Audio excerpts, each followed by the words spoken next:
एकजना साथीले कमेन्ट गर्नुभएको थियो, फ्रिज कसरी सफा हुन्छ अथवा कसरी सफा गर्ने भनेर भनिदिनु पर्यो भन्नुहुन्थ्यो। सबैभन्दा पहिले फ्रिज सफा गर्नुको लागि हामीले नुन मैले यसरी लगेँ, आवश्यकताअनुसार नुन लगेर अनि एउटा भाँडामा यसरी आवश्यकताअनुसार राख्ने। मैले भाँडामा नुन राखेँ।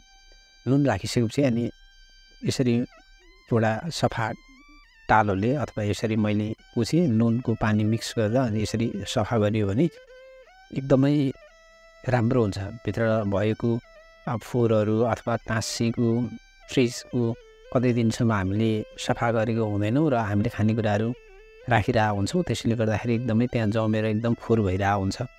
र अब कति फोहोर थियो मेरो सुरुमा तपाईँहरूले देख्नुभयो, अहिले एकदम क्लिन भयो किनभने नुनले एकदमै सफा हुन्छ। त्यसैले मैले एक एक गरेर यसरी झिकेँ पनि, पहिला सफा गरेँ, झिकेँ अनि झिकेर प्लस मैले त्यो टावेलले राम्रो खालको नरम कपडाले मैले यसरी बाँकी भएको ठाउँमा यसरी सफा गरेँ। सफा गरिसकेपछि एकदमै सफा क्लिन हुन्छ क्या। नुनले चाहिँ प्राय एकदमै सफा हुन्छ। त्यसैले मैले यसरी पहिला एकदम थियो जस कति दिन भएको थियो सफा नगरेको, अहिले यसरी सफा गर्दा नुनले यसरी सफा गर्न सकिन्छ। त्यही भएर तपाईँले पनि यसरी सफा गर्नुहोला। एकजना साथीले कमेन्ट गर्नुभएको थियो, फ्रिज कसरी सफा हुन्छ अथवा कसरी सफा गर्ने भनेर भनिदिनु पर्यो भन्नुहुन्थ्यो। सबैभन्दा पहिले फ्रिज सफा गर्नुको लागि हामीले नुन मैले यसरी लगेँ, आवश्यकताअनुसार नुन लगेर अनि एउटा भाँडामा यसरी आवश्यकताअनुसार राख्ने। मैले भाँडामा नुन राखेँ।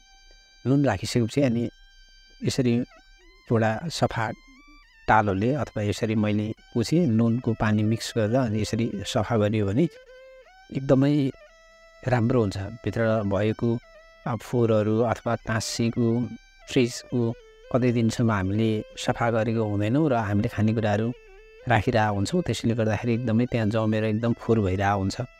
र अब कति फोहोर थियो मेरो सुरुमा तपाईँहरूले देख्नुभयो, अहिले एकदम क्लिन भयो किनभने नुनले एकदमै सफा हुन्छ। त्यसैले मैले एक एक गरेर यसरी झिकेँ पनि, पहिला सफा गरेँ, झिकेँ अनि झिकेर प्लस मैले त्यो टावेलले राम्रो खालको नरम कपडाले मैले यसरी बाँकी भएको ठाउँमा यसरी सफा गरेँ। सफा गरिसकेपछि एकदमै सफा क्लिन हुन्छ क्या। नुनले चाहिँ प्राय एकदमै सफा हुन्छ। त्यसैले मैले यसरी पहिला एकदम थियो जस कति दिन भएको थियो सफा नगरेको, अहिले यसरी सफा गर्दा नुनले यसरी सफा गर्न सकिन्छ। त्यही भएर तपाईँले पनि यसरी सफा गर्नुहोला।